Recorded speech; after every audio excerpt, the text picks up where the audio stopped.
To see why I am extremely optimistic about the electrification of transportation here in Canada, and most critical to that is the expansion of the Tesla supercharger network, you have to take a look back in the past.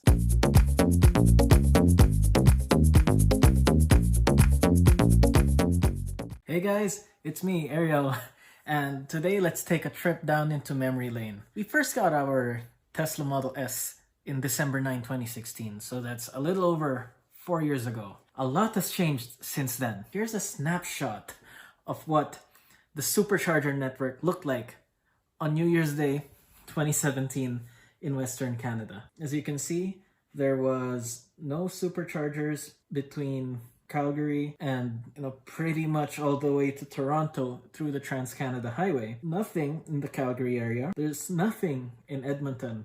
Back then, before the pandemic, we used to travel a lot.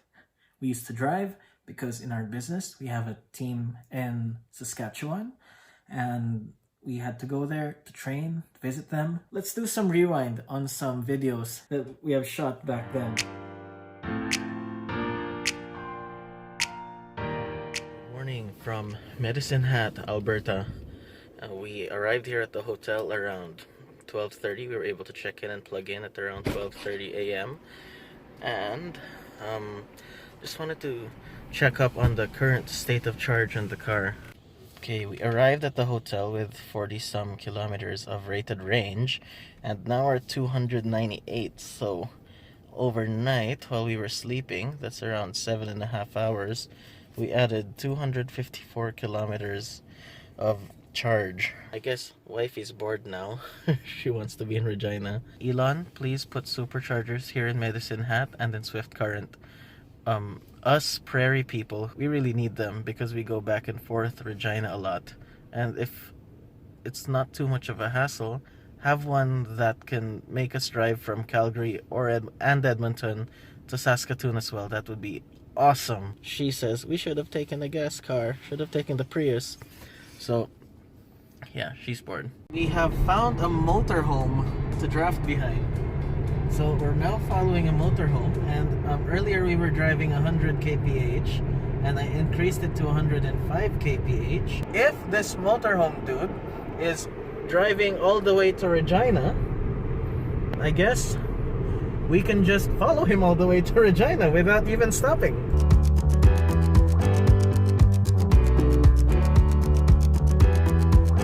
Okay, we're now at Superior Tech, and they have a Tesla high-powered wall charger. Green light means it's on, and we should be able to grab a charge. Yes.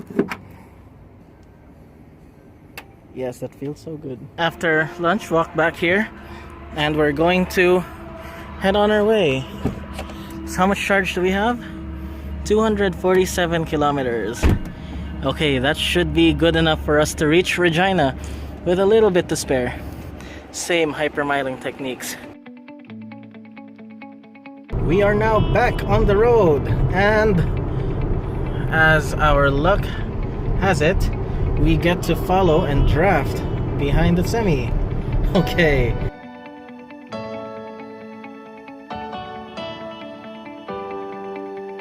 Three to 5 years from now, you will watch this video and say, oh, thank God Elon put superchargers now along the Trans-Canada in Saskatchewan.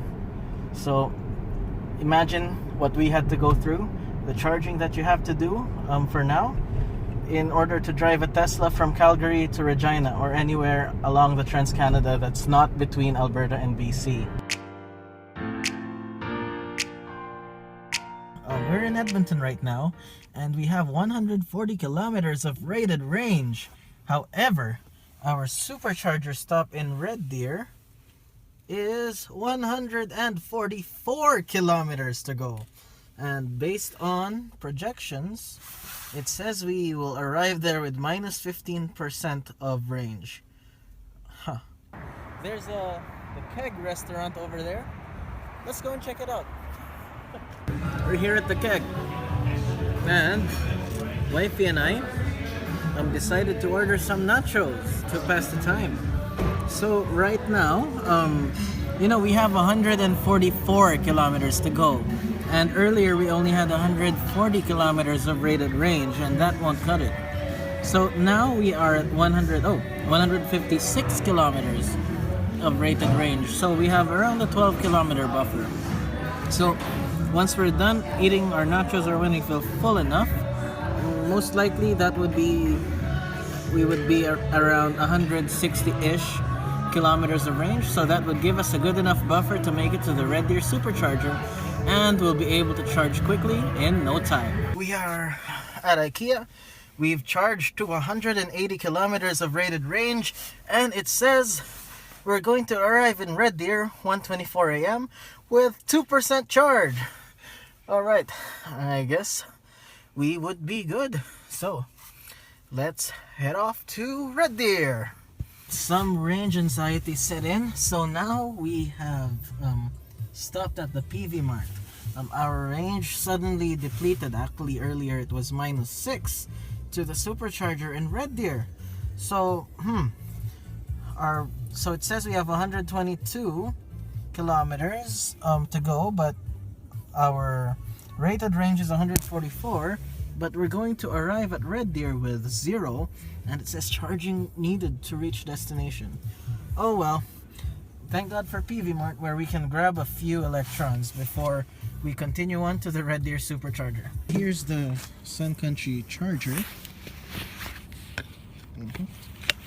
Alright, so let's just open this thing, and there you go.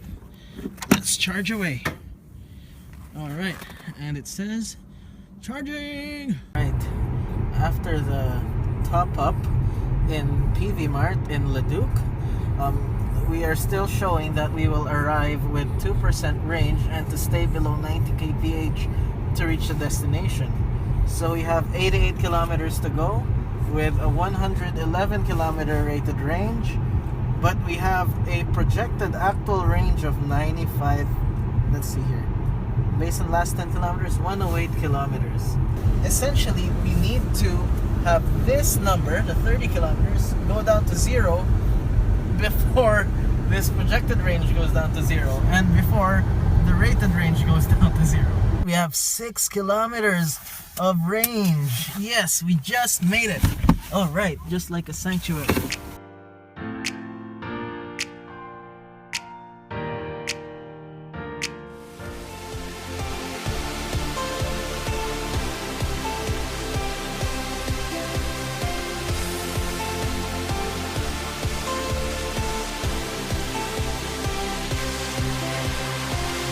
Okay, we've just arrived now at Superior Tech. We have how many kilometers of range? Let me see. We have 150 kilometers of range, but we need to go 245 kilometers.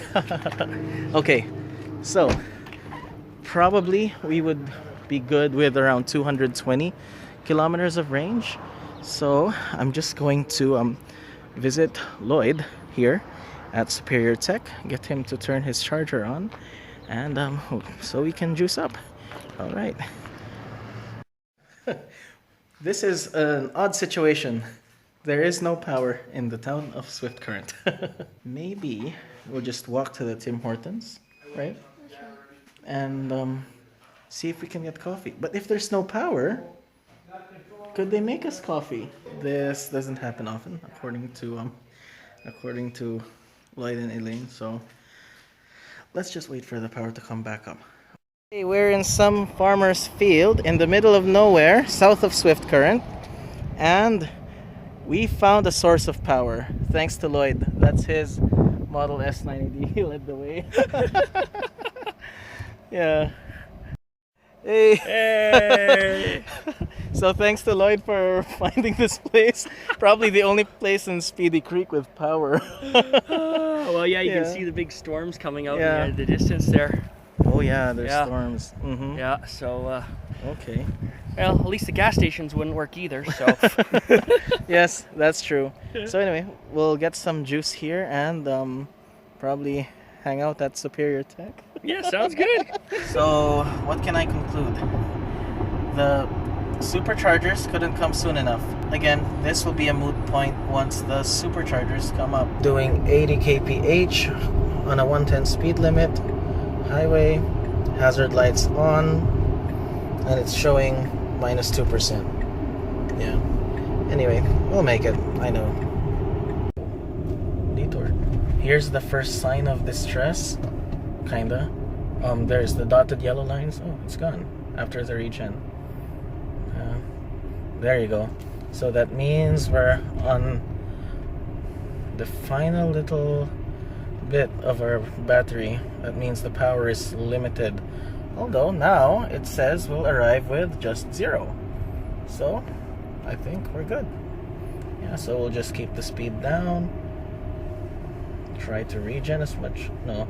Try to coast as much as possible. Yeah, 11 kilometers of battery range, 14 kilometers to go. I'm fairly confident because it says we will arrive with 0. We made it to the Best Western! Yeah. So Diane just removed the pylon. 1 kilometer to go, so we didn't ride on 0. There's the Sun Country charger.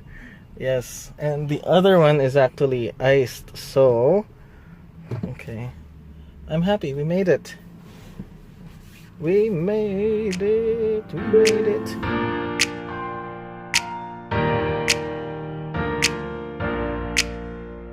Now, supercharging is fast, easy, and reliable, and we didn't have to wait for several hours for a charge.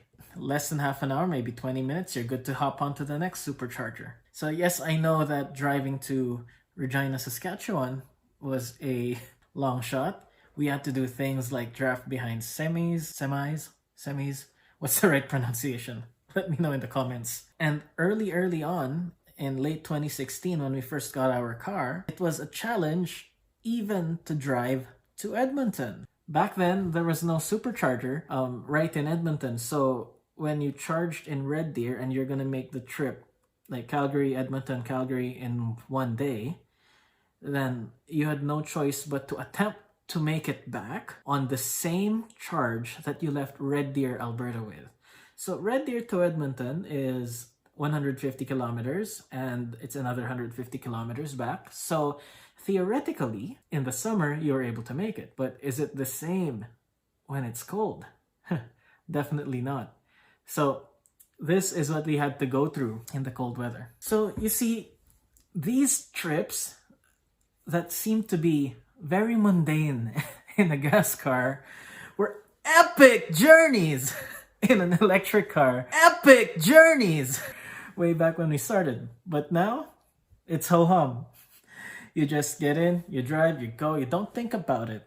And it's so easy nowadays to go anywhere where there's a supercharger. And this is what the supercharger network looks like today. Pretty much anywhere along the Trans-Canada Highway, you have a supercharger. And you are able to make that trip, whether summer or winter, with whatever Tesla, no problem. The only challenge now is if you're driving up north, let's say to the territories, like Northwest Territories, if you want to go and see the Aurora Borealis in the wintertime, it's a challenge.